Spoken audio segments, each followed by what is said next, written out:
No, I don't care if there's no octopuses allowed. I'm special.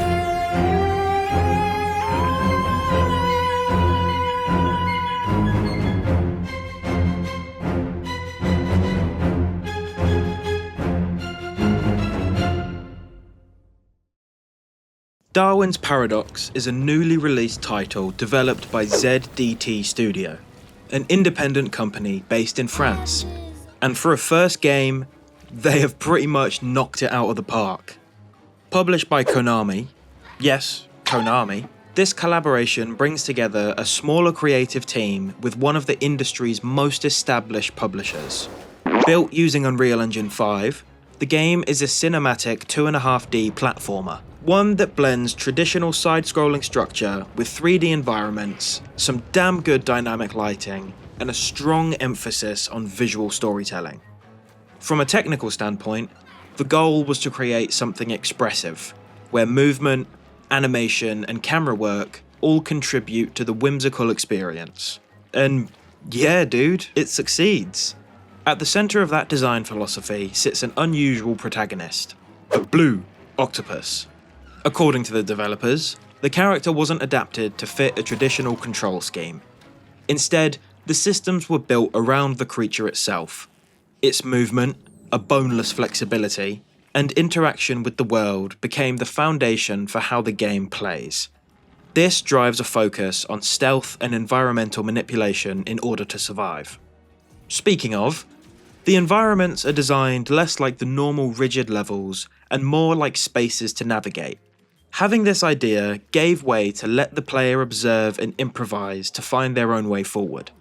Even with a very structured format, there's an intent to make the experience feel reactive and alive.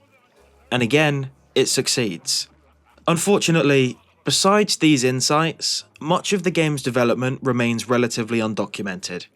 There's been no detailed breakdown of its production timeline, and at the time of writing, no official sales figures have been released to define its commercial performance.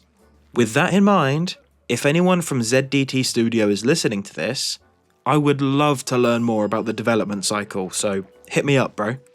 Okay, but now that I've gotten this intro out of the way, I'm going to do my job and give you my thoughts on the game. Compressed and squished, I love it. I mean, it's just fun. It's just really, really fun. Are there things I personally don't love? Yes, but every game has stuff like that. And none of my personal criticisms take away from the fact that this game is just fun. I think games have sort of lost their way in that regard. Yeah, we have indie games, which is great. I love the fact that indie games can just explode and the fact that people have access to the tools that they need to create them. But man, there used to just be so many games that were created just for the sake of having fun. For example, does anyone watching this video remember Pain? That game where all you did was slingshot a character into objects and cause as much destruction as possible. Bro, I used to sit and play that for hours. I loved that game. Anyway, I'm getting a bit off topic. Darwin's Paradox is an amazing, simple experience. What I mean by that is the game is perfect for pretty much any type of gamer.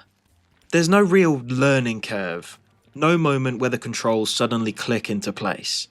From the beginning, it's clear and easy to understand. That simplicity, I think, defines the entire experience. Levels are extremely linear in that sense that there's only one correct way. Like any good side-scroller, you essentially just need to move from left to right in order to find the path forward. This game does expand on that format a little, with water sections for example, where you're given a bigger area to explore, but either way, there's one right way to go.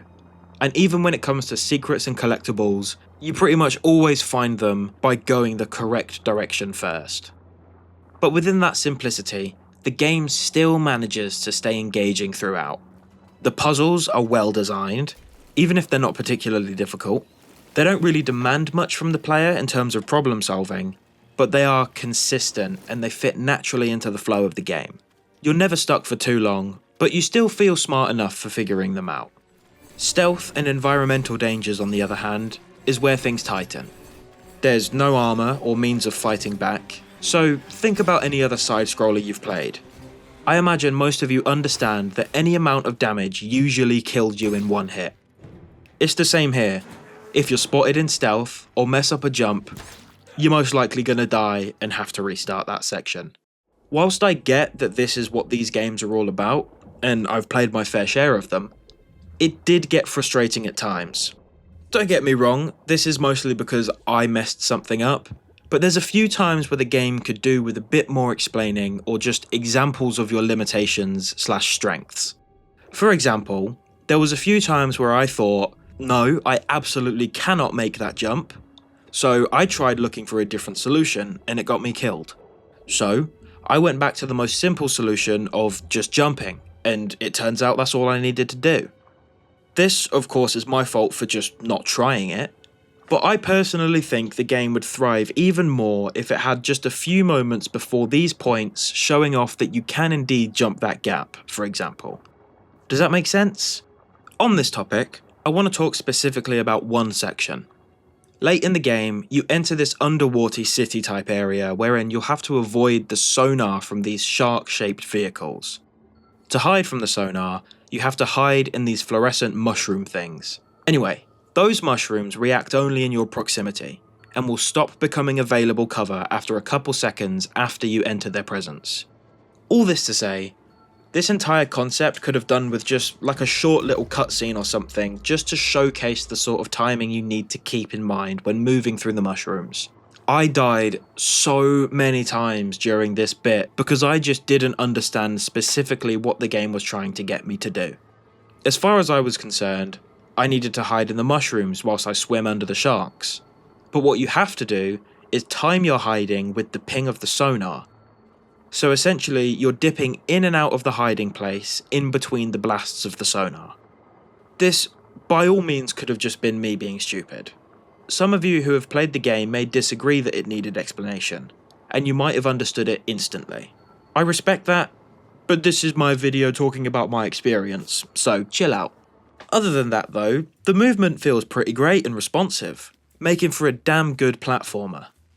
You do feel mostly in control, apart from one section in a metal suit, but that section specifically is intentionally designed to feel that way, so don't take it as a negative. Moving on. Narratively, the game is very light. There is a story, which is just a very simple escape plot. You and your octopus dad, mum, friend, have been kidnapped from the sea and are thrown into an industrial complex run by alien robots who plan on taking over the world. Oh, and you were kidnapped because they want to make soup out of you. Anyway, it's sort of just as simple as it gets. And as we all know, I'm sure, the alien world domination plot is a bit cliche. But the tone of the game makes it once again a fun trope rather than something that's just overplayed.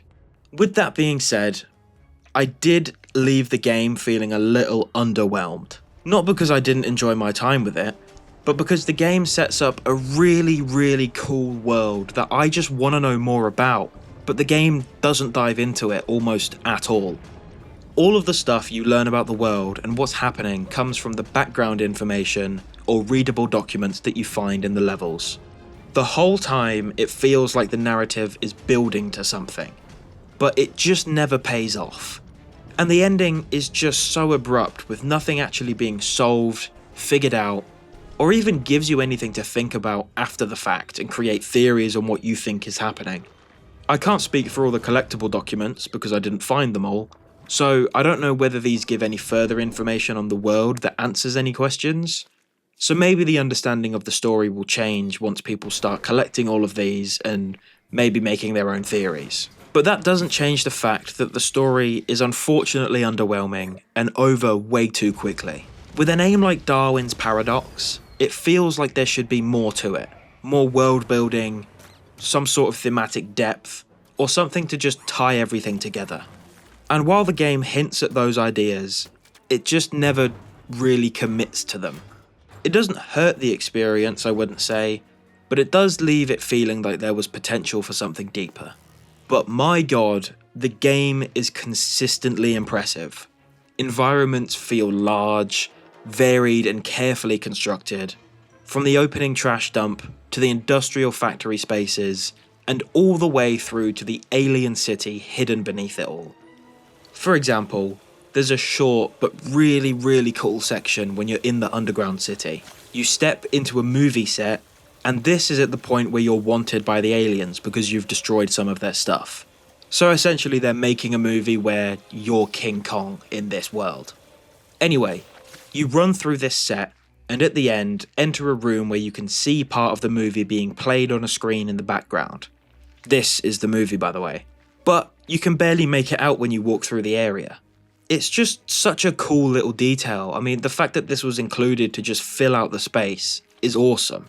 Each area feels distinct, but it all feels part of this cohesive world. All around, it's just the kind of game that's really enjoyable to look at. But by far, the strongest part of Darwin's Paradox is its tone. I mentioned it before, but it's just fun. There's a clear sense that the developers enjoyed making this, and that energy carries through into the experience. It's light, playful, and it doesn't take itself too seriously. In a space now where so many games aim for realism or a heavy narrative, this stands out simply by being something different. Not just that, but there's so many small touches throughout. Most importantly, in my eyes, are the Easter eggs, especially to Metal Gear Solid. This just gives the game so much more personality. It doesn't rely on them, but they add to the sense that this was made by people who just wanted to create something enjoyable. So yeah, Darwin's Paradox isn't perfect, and it leaves a lot on the table when it comes to its story and world building. But honestly, it doesn't really matter as much as I thought it would. Because at the end of the day, this is a game that understands exactly what it wants to be, and it commits to that. It's fun, it's creative, it looks gorgeous, and it's just a genuinely enjoyable experience from start to finish. In a time where so many games are trying to be serious and more important, Darwin's Paradox stands out by doing the opposite. It keeps things very simple, and it makes that simplicity work. Sometimes, that's all a game really needs. So with that, I hope you enjoyed this video. Check out the playthrough on the second channel if you want to see that. And if you feel like checking the game out, definitely do. It's great. So, I will see you all in the next video. Goodbye.